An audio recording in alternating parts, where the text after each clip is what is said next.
Hello everyone, আসসালামু আলাইকুম। আমি আজকে চিকেন বিরিয়ানি রান্না করব। চিকেন বিরিয়ানি রান্না করার জন্য আমি ১ম এই প্যানের মধ্যে সয়াবিন তেল দিয়ে দিব। তেলের মধ্যে দিয়ে দিব পেঁয়াজ কুচি। পেঁয়াজ ভেজে নিয়ে আমি দিয়ে দিব ২ টা সাদা এলাচ, তেজপাতা আর দারুচিনি। এখন আমি দিয়ে দিব ৩ চামচ আদা রসুন বাটা। আদা রসুন আমি তেলের মধ্যে ভেজে নিব। আদা রসুন বাটা আমি খুব ভালোভাবে তেলের মধ্যে ভেজে নেব যেন আদা রসুনের কাঁচা কোনো গন্ধ না থাকে। এখন আমি দিয়ে দিব টক দই আর দিয়ে দিব স্বাদ মতো লবণ।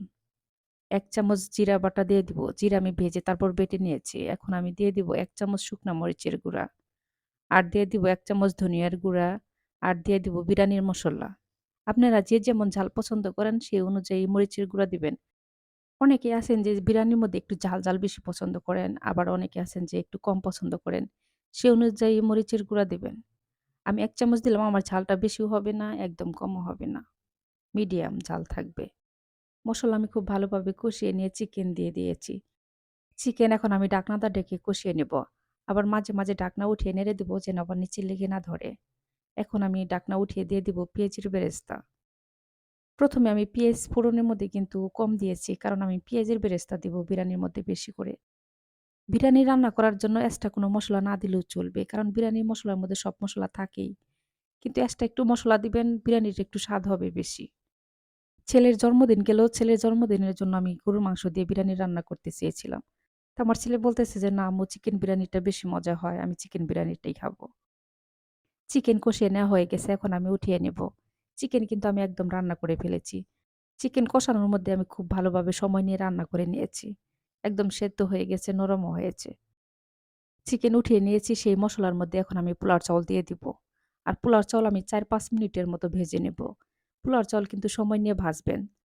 পোলাও চাউল ভাজতে, ভাজতে যেন একদম ঝরঝরা হয়ে যায়। একটা, একটা যখন চাউল হয়ে যাবে ভাজার মতো, তখন আমি গরম পানি দিয়ে দিব। চুলার জাল কমিয়ে দিয়ে তারপরে আমি পোলাওর চাউল ভেজে নেব। পোলাওর চাউল কিন্তু জাল বাড়িয়ে দিয়ে তারপরে ভাজা যাবে না। তাহলে নিচে লেগে ধরবে, না হলে পুড়ে যাবে।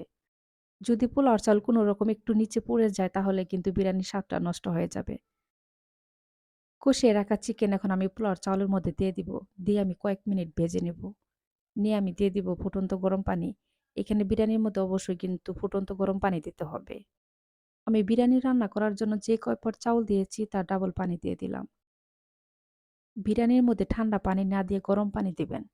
তাহলে দেখবেন বিরিয়ানি অনেক সুন্দর ঝরঝরা হবে আর নরমও হবে। এখন আমি 1/2 চামচ ঘি দিয়ে দিব। ঘি আমি আগে ১ চামচ দিলাম কারণ ঘি যেন চাউলের সাথে খুব ভালোভাবে মিশে যায়।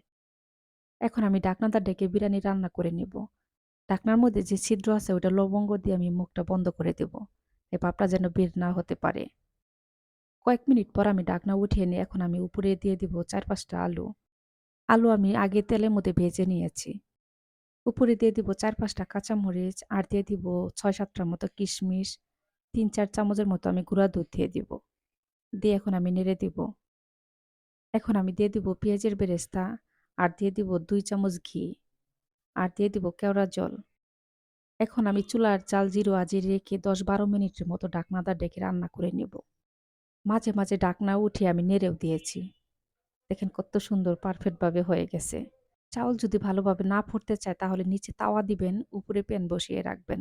তাহলে দেখবেন ঝরঝরা হয়ে যাবে। সবাই ভালো থাকবেন। আল্লাহ হাফেজ।